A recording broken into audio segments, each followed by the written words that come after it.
ನಮಸ್ತೆ ವೀಕ್ಷಕರೇ, ಓಂ ಗುರುದತ್ತಾತ್ರಾಯ ನಮಃ.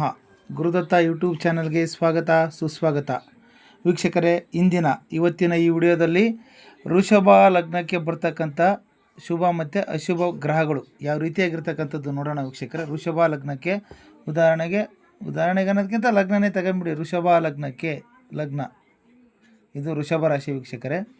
ವೃಷಭ ಲಗ್ನಕ್ಕೆ ಗುರು ಚಂದ್ರರು ಅಶುಭ ಫಲದಾಯಕರಾಗಿರ್ತಕ್ಕಂಥದ್ದು. ಗುರು ಮತ್ತು ಚಂದ್ರ ಗ್ರಹಗಳು ಅಶುಭ ಫಲ ಕೊಡ್ತಾರೆ.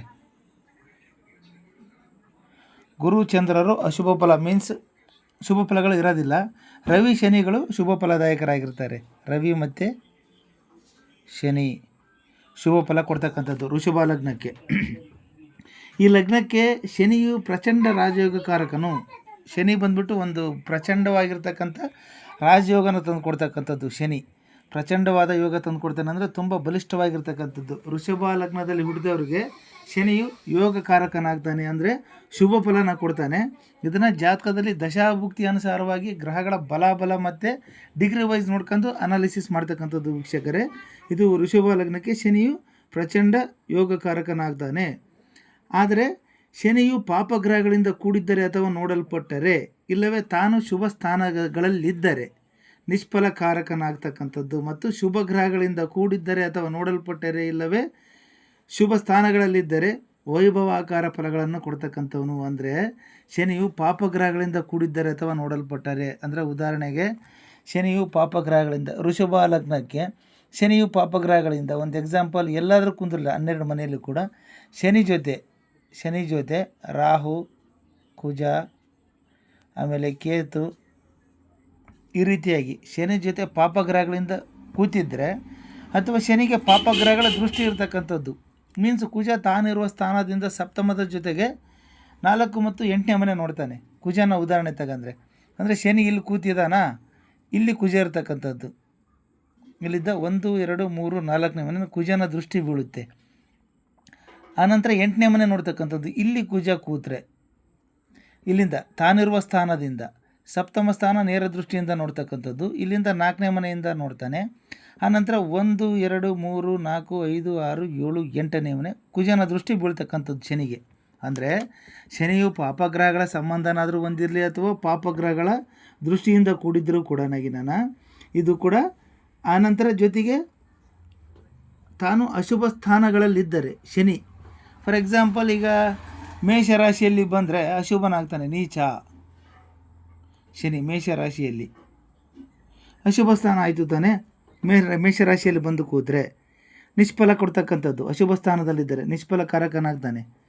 ಶುಭ ಗ್ರಹಗಳಿಂದ ಕೂಡಿದ್ದರೆ ಅಥವಾ ನೋಡಲ್ಪಟ್ಟರೆ, ಇಲ್ಲವ ಶುಭ ಸ್ಥಾನಗಳಲ್ಲಿದ್ದರೆ ವೈಭವಕಾರ ಫಲಗಳನ್ನು ಕೊಡ್ತಕ್ಕಂಥದ್ದು, ವಿಶೇಷವಾದಂಥ ಫಲ ಕೊಡ್ತಾನೆ. ಅಂದರೆ ಶನಿಯು ಶುಭ ಗ್ರಹಗಳಿಂದ ಕೂಡಿದ್ದರೆ, ಅಂದರೆ ಗುರು,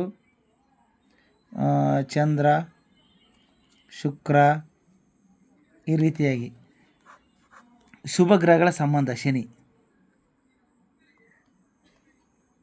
ಶುಭ ಗ್ರಹಗಳ ಸಂಬಂಧಿತನಾಗಿ ಶುಭ ಸ್ಥಾನಗಳಲ್ಲಿ ಕೂತರೆ, ಅಂದರೆ ಶನಿ ಮೇಷದಲ್ಲಿ ನೀಚನಾದರೆ ತುಲಾರಾಶಿಯಲ್ಲಿ ಉಚ್ಚಕ್ಷೇತ್ರವಾಗುತ್ತೆ ತುಲಾರಾಶಿ. ಈ ರೀತಿಯಾಗಿ ಶುಭ ಸ್ಥಾನಗಳಲ್ಲಿ, ಅಂದರೆ ಸ್ವಕ್ಷೇತ್ರ ಮಕರ ಮತ್ತು ಕುಂಭರಾಶಿಯಲ್ಲಿ ಸ್ವಕ್ಷೇತ್ರವಂತಕ್ಕಂಥದ್ದು ಸ್ವಕ್ಷೇತ್ರ. ಈ ರೀತಿಯಾಗಿ ಶುಭ ಸ್ಥಾನಗಳಲ್ಲಿದ್ದು ಶುಭ ಗ್ರಹಗಳಿಂದ ಕೂಡಿದ್ದರೆ ಅಥವಾ ನೋಡಲ್ಪಟ್ಟರೆ, ಶನಿ ಜೊತೆ ಇದ್ರಾಯಿತು ಅಥವಾ ಗುರು ಚಂದ್ರರ ಶುಕ್ರರ ದೃಷ್ಟಿ ಇದ್ದರೂ ಕೂಡ ಶನಿಗೆ ಶುಭ ಫಲ ಕೊಡ್ತಕ್ಕಂಥದ್ದು. ವೈಭವಕಾರಕ ಫಲಗಳು ಅಂದರೆ ವಿಶೇಷವಾದಂಥ ಒಂದು ಯೋಗನ ತಂದು ಕೊಡ್ತಾನೆ. ಪಾಪಗ್ರಹ ಆದರೂ ಕೂಡ ಶನಿ ಶುಭ ಸ್ಥಾನದಲ್ಲಿ ಕೂತು ಶುಭ ಗ್ರಹಗಳ ಸಂಬಂಧಿತನಾಗಿದ್ದಾಗ. ಅನಂತರ ನವಮ ಹಾಗೂ ದಶಮ ಸ್ಥಾನಗಳ ಅಧಿಪತಿಯು ಒಬ್ಬನೇ ಆಗಿದ್ದರೆ ಅತ್ಯಂತ ಶುಭಯೋಗ ಆಗ್ತಕ್ಕಂಥದ್ದು. ಅಂದರೆ ಈ ವೃಷಭ ಲಗ್ನಕ್ಕೆ ನವಮ ಮತ್ತು ದಶಮಾಧಿಪತಿ ಲಗ್ನದಿಂದ 1ನೇ ಮನೆ ಕೌಂಟು 1, 2, 3, 4, 5, 6, 7, 8, 9 ಮತ್ತು 10 ನೋಡಿರಿ ಆಗುತ್ತೆ. ಈ ಲಗ್ನಕ್ಕೆ 1, 2, 3, 4, 5, 6, 7, 8, 9, 10 ನವಮ ಮತ್ತು ದಶಮಾಧಿಪತಿಗಳು ಆಗಿರ್ತಕ್ಕಂಥವರು. ಈ ವೃಷಭ ಲಗ್ನಕ್ಕೆ ದಶಮ ಸ್ಥಾನಾಧಿಪತಿಗಳು ಒಬ್ಬನೇ ಆಗಿರ್ತಕ್ಕಂಥದ್ದು. ಭಾಗ್ಯ ಮತ್ತು ಕರ್ಮ ಅಂತ ಕರಿತೀವಿ. 9 ಮತ್ತು 10ನೇ ಮನೆಯ ಅಧಿಪತಿಯಾಗಿರ್ತಕ್ಕಂಥವನು ಒಂದೇ ಗ್ರಹ ಆಗಿರೋದ್ರಿಂದ ಅತ್ಯಂತ ಶುಭ ಯೋಗನ ತಂದು ಕೊಡ್ತಕ್ಕಂಥದ್ದು. ಈ ಲಗ್ನಕ್ಕೆ ಚಂದ್ರ ಗುರು ಶುಕ್ರರು ಮಾರಕ ಗ್ರಹಗಳು, ಅಂದರೆ ಈ ಲಗ್ನದಲ್ಲಿ ಕೆಟ್ಟ ದಿನಗಳನ್ನು ಕಾಣುವವರು ಅಂಥೇಳಿ.